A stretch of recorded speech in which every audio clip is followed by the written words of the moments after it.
We can sabotage ourselves by the way we prioritize our day, by not differentiating between the urgency of emails and getting distracted or manipulated by media. Today's guest is David Kadavy.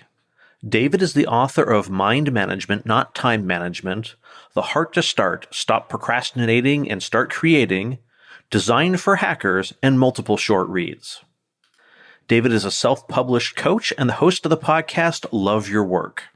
David has spoken in multiple countries and has been featured in The Observer, The Huffington Post, Inc., Upworthy, and Lifehacker. I'm your host, Chris Parker, and this is the Easy Pray Podcast. David Kadavy, thank you so much for coming on the Easy Pray Podcast today. Chris, thank you for having me. It is an honor to be here. Why, thank you. Can you give me and your audience, and my audience, a little background on who you are and what you do? Yeah, so David Kadavy, I'm a writer.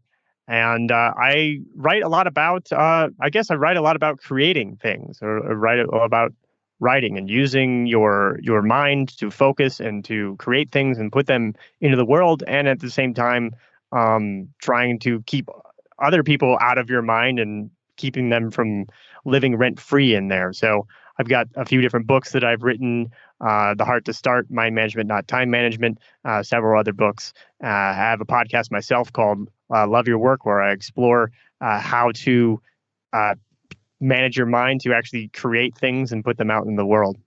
That's totally awesome. We'll make sure to link to the podcast and the books in the show notes so people can easily find them. Great, thanks. So I wanted to talk about, I know for me, when it comes to productivity and focus, that there are things that totally derail me from actually getting the things that I need to be done. There's this one that I always get myself caught up in, is that I have this to-do list of totally useless things to do. And I will, at the end of the week, feel like, oh man, I got a whole lot done. And I realized it was a whole bunch of moving a widget from here to there, nothing that moves my business forward, but a whole bunch of kind of this stuff I feel good, but I didn't actually do anything. Oh, okay. So you're asking yourself, whether you need to be doing those things at all in the first place, or? There are things that probably should be done at some point, but I think I get caught in this trap of, well, this was truly productive because I'm checking off checkboxes as opposed to stuff that actually makes a difference. Right. And so then do you find yourself then maybe procrastinating on something more important with these smaller things? I am totally an excellent procrastinator. I have mastered the ability to procrastinate. Right. Yeah. And so then you do the other thing that feels good. And feels good to check it off the list, but at the same time, you didn't have to do this other thing that maybe felt unpleasant, or that seems like it might be a lot more work. And so you kind of get this satisfaction from doing this simple task, when at the same time you've sort of avoided this important thing that needs to get done. Yeah, I'm really good at that. Oh. Unfortunately. Yeah. So I actually, just right off the bat, I've got something that I do that helps prevent me from doing that sort of thing. Mm-hmm. If I could share it. Absolutely. So I kind of divide things up, gotten to the point where I sort of divide things up by mental state. So a lot of people, I've got a book called Mind Management, Not Time Management. A lot of people think about time. They think about time as here's this block it's this commodity that I have. It's blocks of frozen orange juice concentrate. It's bushels of corn. One is just the same as the next. Well, we all know that's not the same. If somebody sent you a meeting invite at 3 a.m., you'd be like, what? You're crazy. I'm not going to meet with you at 3 a.m. It's got to be between 9 and 5, or 9 and 8, or 9 and 9 a.m. or 7 a.m. and 10 p.m. these days, right? Yeah. But then we're sort of treating everything the same way. Well, I like to treat it as there's certain time that's super valuable, and then there's certain time that's not so valuable. So for me, as a writer, someone who's creating things, mornings are super important to me. I don't want anybody impeding on my morning. I want to get up. I want to use, that's the best energy that I have for being creative. And I want to get up and I want to write. And I don't want anything to get into the way of that. Now, by contrast, something like, say, a Friday afternoon, or I guess we're speaking on a Wednesday afternoon, it's not the best energy for me to be writing, like right now, for example, on a Wednesday afternoon or Friday afternoon, especially not the best time for me to be writing. But there's like a lot of other stuff that I can do during that time. So I have things set up where like an example of something that might have normally gotten my attention previously that I might have procrastinated on is I might get an email from my accountant. My accountant would say, here is, the monthly financial statement. Please review this and make sure that everything is correct. Okay, not urgent, doesn't need to be done right now, but it's like, oh, here's a thing I can do, and I'll get it done, and I'll like feel good, and I can understand it. Well, now what I do is if I get that email on say like a Tuesday, and it's going to be late morning before I even look at my email, I have a little tool I use called Boomerang that will send the email out of my inbox, and then I'll have it come back to me Thursday afternoon.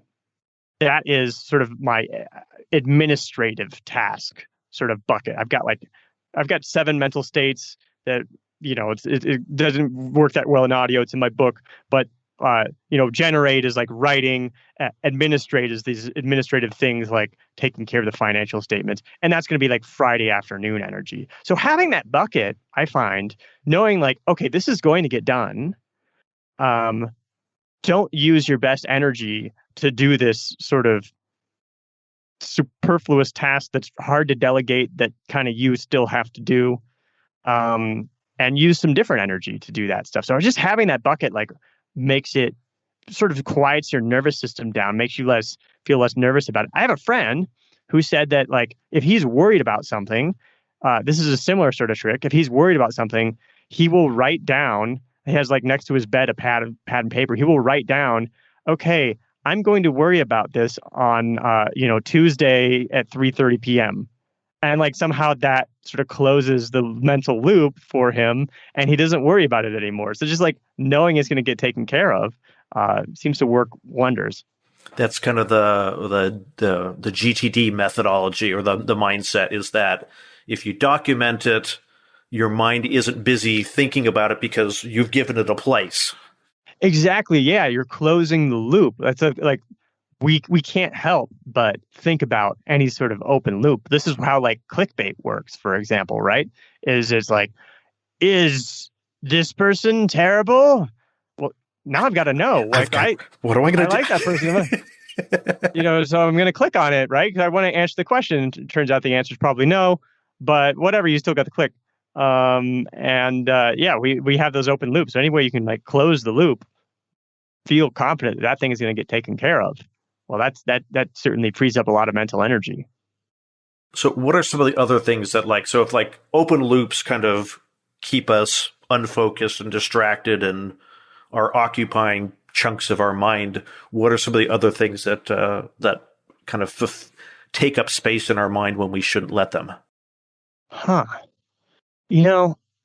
just think in general, having a lot of different things that you feel like you need to be doing regularly. So like checking email, for example, like having to feel like there's going to be an email that you need to get to, that there's a chance there's an email that's going to be urgent is death. Mm-hmm. Because let's say you have a boss who expects you to respond to emails like within 15 minutes or something. Totally unreasonable. That's not how you should use email. That's a cultural problem in your company, but you have to deal with it somehow, right? Well, just because that boss wants to hear from you within 15 minutes, now you're seeing everybody's emails, the emails that you don't need to respond to, and you see those things and you see that action. Oh, I can do that thing. And then you're getting stuck in that, and you're not using your mind to do the wonderful creative things that it could do. So I think having ways to extract yourself from that. For myself as a writer, independent writer, I don't get a lot of urgent emails, so I just kind of have rules like you just don't check email before like lunch. To wake up in the morning, go straight to writing. You don't check the news. You don't check email. You don't check your text messages. You pay yourself before you pay anyone else. Now, let's say you do have that boss who needs to hear from you within 15 minutes. Well, that doesn't mean you need to check your email all the time. That doesn't mean that you need to get notifications for all of your email. All it means is you need to get notifications. You need to know when your boss is emailing you. And there's ways to do that, right? There's different filters. My phone, for example, is on Do Not Disturb all day long. But then I also have it so that like there's favorites. And favorites, if they call me, my phone will ring. Or I found that one thing I don't live by my calendar really. I have maybe a couple meetings a week, if any. And so when I have something like this podcast interview scheduled, I already have a ritual. First of all, to say like on Sunday, I review my calendar, and that's kind of the last that I really look at my calendar the week. And I like write everything out or whatever. But then all these things like this podcast interview that I could totally forget about, or I don't want to get notifications for. There's not really a good way. I have a lot of notifications off. Like I get pretty much no notifications on my phone. My phone is on Do Not Disturb, whatever.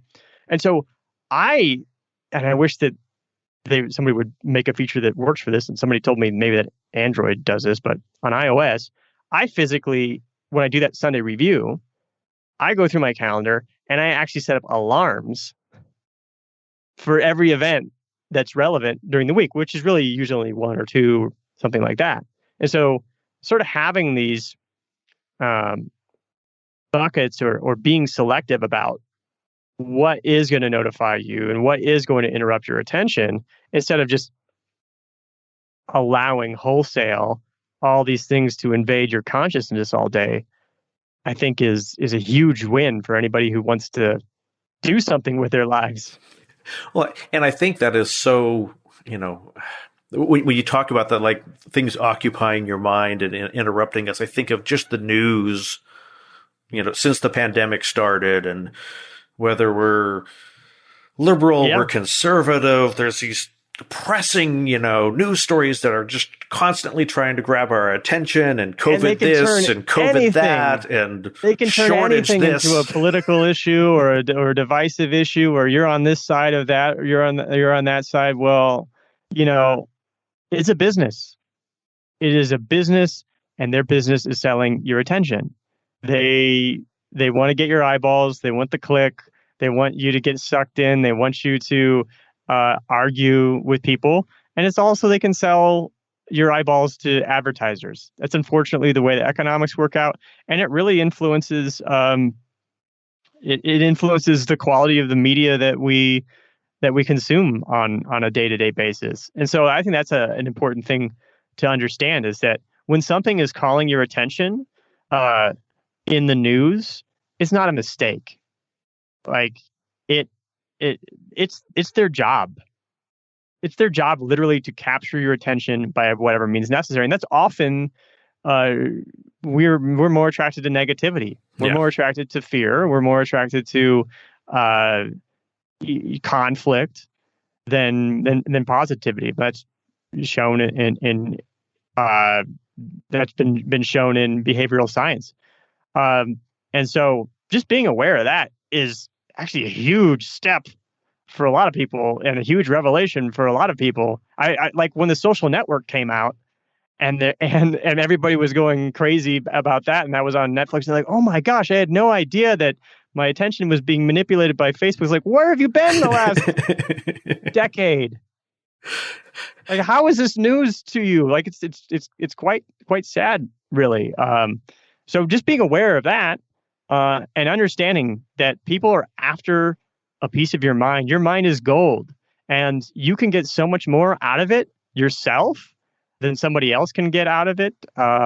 It's worth so much more if you can take ownership of it and make something out of that, than if somebody's just mining your attention as if it were iron ore. They're just going to scrape away the side of a mountain. Just being aware of that, I think, is a huge mindset shift for a lot of people. Yeah, I mean, like that. I think that kind of awareness has helped me a ton personally, because I used to have like all my social media notifications were on. If someone mentioned to me in a tweet, or Facebook decided, hey, you don't know this person, but I think you need to read this post. My phone was just constantly, oh, what's this? Oh, what's that? Oh, what's this? What's that? And like, I could never get anything done. And a good friend of mine says, like, turn off all your social media notifications. Stop watching the darn news. Like, none of that Yeah. is healthy for you. They're just trying to hijack your mind. Well, and it's a tough thing to do too, because it seems like you're doing the right thing in the moment, right? Yeah. Because they're also great at turning it into some sort of a moral imperative that you are supposed to be informed. And so somehow that means that you're supposed to know literally every single thing that's going on in the entire world, every single moment of every single day. No, I do not think that that is your moral responsibility. Now, if you want to go like buy a newspaper every Sunday and have coffee and sort of catch up on what was fit to print once a week or once a month or whatever, then you can quote unquote be informed. The rest of the time, read books. I mean, that's an honest exchange. They're not just like needing to get your eyeballs. They want to actually sell a book, which has its own economic issues sometimes. But like, that's not, you don't need to know everything that's going on every single moment of every single day. And it can be difficult to not get sucked in by these things, because then you have to confront your life, right? Yes. It's like Alanis Morissette said, "Why are you so petrified of silence? Here, can you handle this?" And all the things you're going to think about during that little pause in the song. It was an Alanis Morissette song back a long time ago. I'm dating myself, but that's part of what's difficult is that you've got to if somebody's not taking up your attention, you've got to decide what to do with it, and that can be scary for some people. Yeah, I mean, it's sometimes it's easier to have somebody else drive our attention for us. It's, I want to go into work, be told what to do, go on social media, be told what to think, so I don't have to make any decisions. But, we've just abdicated those decisions to somebody else. Yeah, it's easy. I mean, and I feel like the world used to work that way more easily than it used to, right? You could go to work and have somebody tell you what to do. They give you a paycheck, or you go to school, go to college, get the degree, go do this job. Like, somebody's already figured out how to do it. There's not AI doing it, so the job still exists. All these things aren't really necessarily the way that they used to be. We actually have to dig in and become our unique human selves and see what it is that we have to offer the world that a computer can't do. Yeah. I wonder how much of, when we're going to both date ourselves here, probably me more than you, growing up, if I wanted to get a hold of somebody, I called their home phone and left a message on their answering machine, if they even had one. If they even have one. Same thing. And then you had to wait hours or a day or two to get a response. There wasn't this social contract of, well, if I text you, there's this implied, you need to drop everything that you're doing and respond to me right now.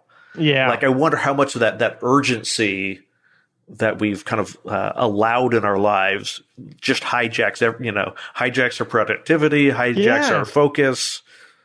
People have that, and I feel like I've overcome that for myself, and I realized that it's a good skill to be able to like ignore an email from a stranger who's asking something of you that you don't have time to think about, or that you don't want to do, or even getting a message from a friend and knowing even that they saw that you read it, and not responding right now, like marking it as unread, and there's a different time that you do it. Yeah. And just being okay with saying to yourself that you the first person who gets your attention is you. Yeah. And then maybe some very close people or whatever that take priority over the rest of the people, and then the rest of the people get what's left over. Yeah, and being okay with I don't know, maybe people every once in a while are like, gosh, why didn't David respond? But I don't even, I can't say that I'm not a people pleaser at all, it doesn't hurt me to let anybody down or that I don't worry about what people think about me, but somehow that part of it, and I'm like, I don't care if if you're upset that I didn't respond to your text message right away, that's your problem, not mine. Well, I think part of that is just is practice, and probably the people that you deal with, you have reset the contract with them. I know that I was doing consulting work for some people, and in the beginning, it was if they called me, I picked up the phone, and oh, sure, I could take care of that right away. And then I realized, well, I'm not getting stuff done that I need. Like, yeah, I'm getting paid to do this, but there's other stuff that I get paid more to do. I really should be like doing that first. And so I started like, okay, I'm just going to let their call go to voicemail. And then I was like, I'll check the voicemail in 15 minutes and then do it. Then it was then an hour and then 2 hours and then 3 hours. And I started getting less and less calls. And then they would switch to an email like, hey, as long as you can get to it this week, hey, could you take care of this or that? I'm like, oh, this is so refreshing that I kind of trained them to, you don't, I don't, I'm not on your payroll. You don't own my day. Trust me, I'll take care of you and get your stuff done, but I'm going to set the pace for it, not you. Yeah, resetting that expectation. I think that if you're working with clients, like the majority of them are going to be okay with it. Like maybe every once in a while you have a problem client who is like, hey, why aren't you responding to this stuff right away? And well, I don't know, how much is that client paying you? like just dropping everything and doing something right now, as opposed to being able to have a little bit of a buffer time where you have control over where things are done. Like those two things cost something different. Yeah. And so you have to ask yourself whether or not it's worth it. And hey, maybe there's well, if you have control over it, maybe there's some clients you're not working with if you can't sort of like train up and work in a different way. For myself, I think I'm also blessed that like a lot of the people whom I interact with have similar values and work in a similar way. Though I will have to say, this is definitely one of the interesting things about living. I live in Colombia. I live in South America, and they have a completely different.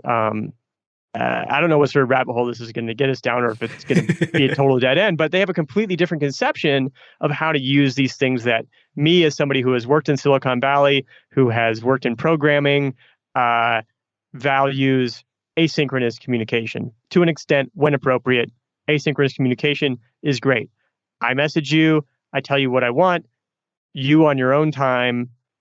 I don't expect you to drop everything. You on your own time, do that thing and deliver it to me or whatever. That works out great. I see that as more efficient. Well, here in Colombia, I will very often look at my WhatsApp. That's what people mostly use to communicate. And I'll see, hola, buenos dias, ¿cómo estás? Hello, good morning, how are you? And like, the message was like 4 hours ago. And I'm like, what's the person want? They want to see like you're supposed to respond in kind. You're supposed to be said, oh, hola, buenos dias. Yo estoy bien. I'm good. How are you? And then there's going to be like a conversation that takes place kind of in real time. Yeah. And I can't say that like. Just to some people, that's like, oh, that's obviously not as efficient. That's obviously not as good. I wouldn't go that far. It does make me think about it sometimes, like, oh, maybe it is kind of better to not be totally asynchronous on everything all the time, because they'll do the hello, how are you? And I message one of my friends on Facebook Messenger or something, and like, oh, hey, what was that movie that you were talking about the other day? And like, that's the message, and I'm hoping to get it back at some time. I'm not like interfacing. That's considered rude here, to just like start just to say, ask the thing that you were going to ask. Whereas in the United States, maybe it's considered rude to like feign interest in how somebody's doing, if that's what it is. So there's different ways to think about it. It's different social contracts. Yes. That, if you're born and raised in Silicon Valley, that's the contract that you're used to, and you expect, and when you meet people from different cultures, you expect them to have that social contract. Yeah. And then all of a sudden you're in a different country. It's like, no, that's not the way things work here. You're And rude. yeah, and that's the amazing thing too, is like people will instantly jump to the conclusion, this is wrong, right? Yeah. So one of the things that I noticed when I moved here, or when I first started traveling here, is if something's happening once a week. So you've got an appointment, it's Tuesday, our next appointment is next Tuesday. When is that appointment? Well, they'll say it's en 8 días. It's in 8 days, Oh no. right? You're like, whoa, that's wrong. What are you talking about? It's 7 days. And then, but it, when you really break it down and you realize that there's, so I'll step this back a little bit. There's this social psychologist named Robert Levine, and he went around, traveled around, and looked at different attitudes towards time. And he identified two different approaches to time. And one is event time, and one is clock time. Now, clock time is what we're very much on in the United States. This thing's happening at this time, this meeting's happening at that time, we're going to have dinner at this time, this should take this long, et cetera, et cetera. Now, event time is more like, we're going to, we'll meet and we're going to try to get this thing done. And then, maybe if there's time after that, we'll go to lunch and whatever. Like one thing is going to happen after another, just a series of events. And event time tends to be more oriented towards like, we're going to try just to meet this certain goal. Whereas clock time is like, we have this certain amount of this resource of time that we're trying to fill with some certain output. And we're just trying to get it all to fit in there. And so when you realize that, then en 8 días starts to make sense. Why does it start to make sense? Because each day is an event. So today is Tuesday.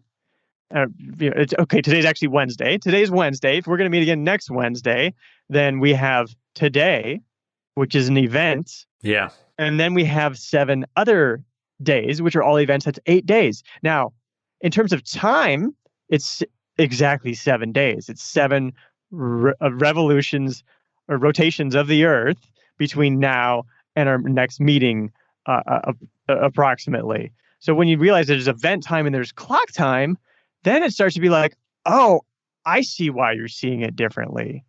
And rather than just like, I mean, who am I to be like, yeah, this conception of time that all of you have in this entire country is wrong. No, not. And now I will extend that to say that like it does extend to when something happens in 2 weeks, then it's in 15 días. It's in 15 days. So it's today counts, and then 14 more days, 15 días. Now, the little wrinkle though is that when something happens in 3 weeks, it's 20 días. It's 20 days. So I can't make any sense of that. Colloquialism versus specificity. Yeah. Yeah, right. And so it's been really interesting to learn about like clock time and event time. And there's these 2 researchers, Tamar Abnett and Anne Larcellier, who have researched kind of different attitudes about time and the way that it changes how we think. Now, first of all, some of us we change the way that we're oriented with time. Like if we're gonna pick out an anniversary gift, like there's a certain time we need to come up with it by, but like we're not gonna like block off. Okay, we got 15 minutes. That I'm gonna spend 15 minutes on choosing an anniversary gift. Like you want to get it right. Right? You don't want to mess it up.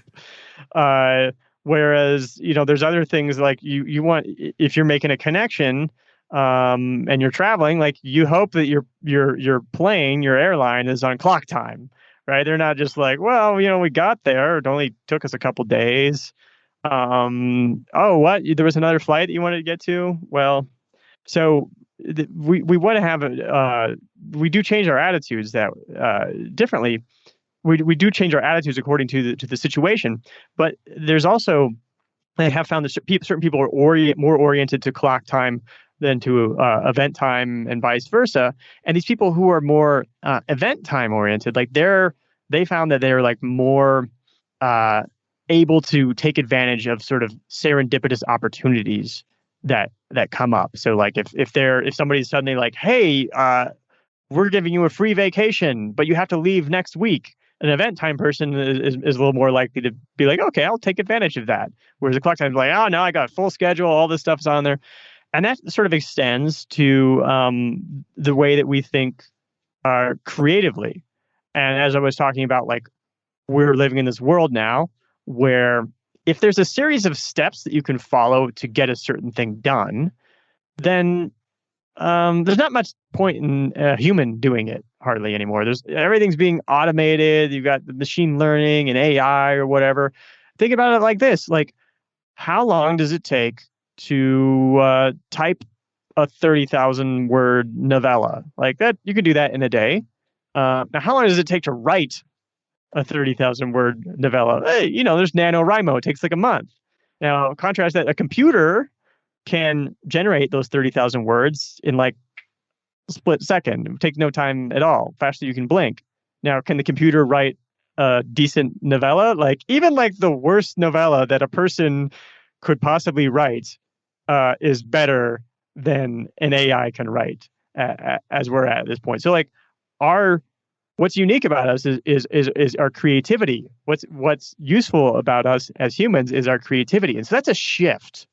And so this is why I wrote the book My Management, Not Time Management, because we've been in that modality, the assembly line modality that kind of comes from scientific management that Frederick Taylor basically stood with a stopwatch and said, hey, you grab this brick in that way, and then you turn in this way, and we optimize and break down the time into these different actions, and you do that action over and over again. And when you add that together, you get more productivity. Well, it doesn't work so well that way when you're thinking creatively, because with creativity, you need to be open to different possibilities, and you don't necessarily know the steps that you need to follow. And that's where having more of an event time orientation and being open to sort of what possibilities lie in front of you can lead to some really amazing discoveries that way. And so it's interesting how just thinking about time differently can affect how you get things done. So going down a rabbit hole, Yeah. how does that, like you talked about, well, I do my writings in the morning. Yeah. And if you've scheduled a block, how does that gel with this being serendipitous, being creative, but within this specific block of time? Sure. So, I mean, I think it kind of depends upon your skill level. I've gotten to the point where I can be a little less strict with my writing because I've built the skill of writing more, where I can kind of do it during times when I might not normally. But I still do have that thing where I'm trying to do it first thing in the morning, and it's not necessarily so much of a schedule. Like I don't use an alarm clock. I wake up when I wake up. I try to get 8 hours of sleep. And then I just try to get to writing before anything else invades my attention.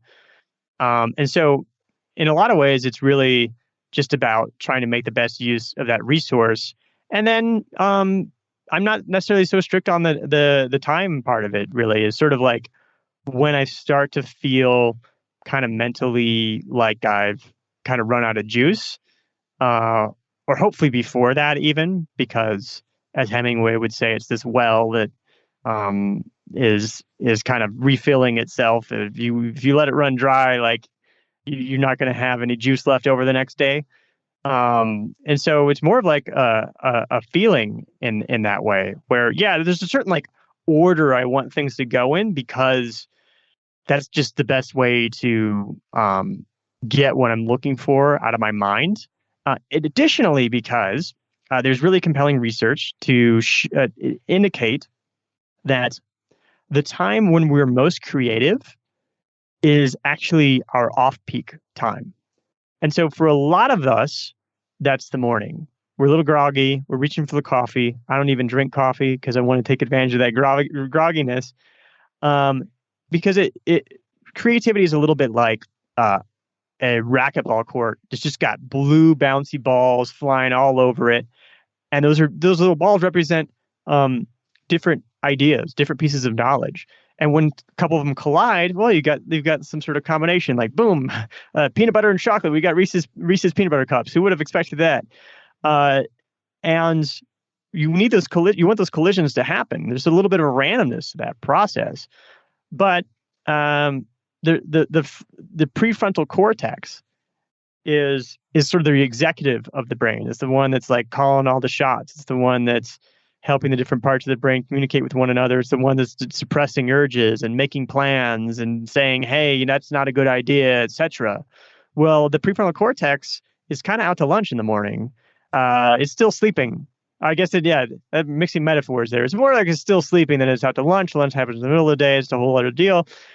So the prefrontal cortex is still sleeping, so much to the point that some of the best people at solving so-called insight problems that psychologists use to as one building block for measuring creativity, sort of like free association problems that have to be solved through association that you can't really solve through procedural thinking. There's these sorts of problems where the answer just tends to appear in your mind and you're not really sure how it got there. It's an aha moment, which is they've seen as a neurologically distinct event in the brain. It's different from doing say a math problem. You're not going to have like an insight of aha, 2 + 2 is 4. Wow, that just popped into my brain. That's just intuition, it. So some of the people who are the best at solving these insight problems are people with prefrontal cortex damage, brain damage. I mean, they have a whole, you don't want prefrontal cortex. You don't want any kind of brain damage if you can help it. You certainly don't want prefrontal cortex brain damage. It makes it very difficult to execute on any particular idea, but it does tend to kind of make people creative, sort of associative machines. And so the closest you kind of get to that is sort of that morning when you're groggy, you're not quite running on all cylinders. And so that's the time to write. And so maybe the writing isn't great at first, maybe doesn't make a ton of sense, but you do really get some exploration in there. And you get some ideas that later on, say maybe the afternoon might be your peak time, that you can go back over and polish those things. That's funny that you talk about like having those aha moments when you're not fully conscious, when there's a little bit of fuzz going on in the air. As a programmer, I've had more aha moments in my sleep than I've had when I'm working. That I will wake up in the middle of the morning and going, I dreamed the solution to a technical challenge that I was having. Yes, that happens to me quite often. Morning is like sort of like that twilight. And actually that's why this is admittedly very strange, but I have a little word processor. It's called an AlphaSmart. And they're these word processors. They don't make them anymore. It's just a keyboard with like a crappy LCD screen that you might see on like a TI-85 graphing calculator or whatever. And they used to use them to teach typing in schools. Stopped making them in like 2013. You can still buy them used on Amazon. And I have one of those. I keep it in my nightstand. And so first thing in the morning, I sleep with a mask on. And while I still have that mask on, I sort of like reach over, grab it out of my nightstand, and I write on it. While my eyes are still closed, I'm still in bed. I'm like half asleep, and I don't necessarily use the writing. It's sort of just exercising the thoughts in my brain. A lot of different creators have created while reclining. Frida Kahlo started painting while she was bedridden from her infamous bus accident. Truman Capote wrote sort of reclining. Rene Descartes liked to work in bed. A lot of different writers and thinkers have liked to work in bed because it's that sort of free association happens when you're groggy, when you're sleepy, and sometimes while you're actually sleeping. I think it just reinforces the whole, social media, news, all of these things are stealing from you this mental and time energy that they're stealing your potential. Yeah, yes, absolutely. And it's worse than that. They're stealing it and using it for their own advantages. They're like stealing it and flushing it down the drain. There's no benefit to society. There's no benefit to, not to say that there's no benefit for social interactions on social media and stuff like that, but yeah, it's been cool. it's been good. But like, if you ever read the white paper of who was the Internet Research Agency in Russia, and their sort of interference with the American public during like the 2016 election. That's been something that's been going on for decades. Russia doing what they call the ideological subversion program. Um, Basically, like now they have like troll farms of not bots. People think it's bots. No, it's actual people like setting up Facebook pages for all these different political issues and like getting people riled up and getting actual real citizens involved, working for their causes, running protests, staging protests for opposing sides of an issue, like intentionally at the same time across the street from one another. Like this is being used to actually manipulate the public by other states, aside from the business of media that is making money off of sowing discord. And that, to me, that's just another one of those rabbit holes of attention. Is I've got to go argue this viewpoint on social media. I don't know why we ever think we're going to change anyone's mind if we argue on Facebook about something, but there seems to be this innate need in us to argue stuff once we disagree with something. Yeah. I don't know. I've it's hard. It's hard sometimes to just not do it, and actually just sort of, if you look at it from like from an anthropological perspective or a psychological perspective, like, why does that person have that viewpoint, or why did this argument happen, and whatever, it starts, you can maybe separate yourself from it, but it's a challenge for sure. It's it's so funny because so much of this so rolls back and ties in with like what I see with scams and stuff. There's an emotional component, there's an urgency component, and there's an authority component. You wrap all those up together and shove them at someone, and you can get them to do all sorts of things that they wouldn't otherwise do. Yeah, so the emotional component, the authoritative component, was that it? And then there's emotion, there's urgency, and there's authority. Oh, okay. So those are kind of the key components of scamming somebody. Yeah, you get that phone call. Hey, this is so and so from the electric company. Oh, there's authority. I just want to let you know that there's something wrong. Your bill hasn't been paid, and we need to. And the guy's coming out to your house right now to turn off the electricity.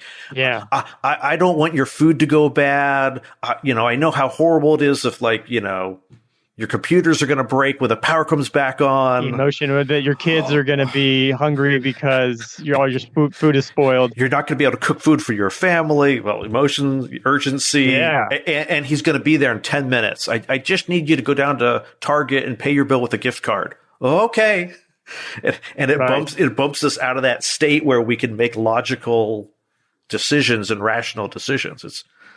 Yeah, so then you sort of tie that up into, say, like the news. Okay, here's this social issue. There's definitely like pushing the emotional buttons whenever they can on that, and then there's the urgency, which I guess part of that might just be this, what we were talking about earlier, this idea that there's this duty that you have to be informed, that you need to know what's going on all the time, everywhere, right now, and that you can't just like check in every week or so and kind of get an idea of what's going on.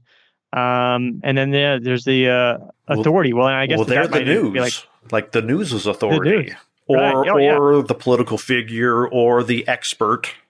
Right, and then there's different people who see that differently. That some people will trust this media outlet. Some people say that if it's from that media outlet, that means it's a lie, etc. Yeah, all those psychological components are right there, and it's just like this sleight of hand. The way that a magician is like, hey, look at this. By the way, I'm also like stashing this thing so that I can later reveal it. And it's our attention that they're stashing away. Yep. Attention thieves. Maybe that's what I should name the episode. Attention thieves. how to how to fight back against attention thieves. There is just so much fighting for our attention. Like I really like that when you get up in the morning, it's like, I'm just going to write. I'm not going to check my email. I'm not going to pull out the newspaper. I'm not going to pull out my phone. Yeah, I don't know. I don't know how to save the world, but I don't think that it's sharing things on social media or reading the news. I think it's like simple things like writing, investing in yourself, taking care of yourself, eating healthy food, getting exercise, like basically things that are bad for the economy. Like if it's bad for the economy, it's probably good for the world. In terms of just like taking ownership over yourself and your mind and trying to explore what you can do with it. And so pay yourself first is sort of my mantra in the morning. I like that. So I know you've got a number of books and you have a toolkit. What are your books that you've written? Yeah, so I've written a few books. One is a design book called Design for Hackers. That was years ago, back when I was a web designer. I also have one called The Heart to Start, Stop Procrastinating and Start Creating. That's something that can help you kind of gain the courage if you're somebody who feels like you have something to offer the world, but you just can't seem to get it out there, or you can't seem to get started. That is the book for you.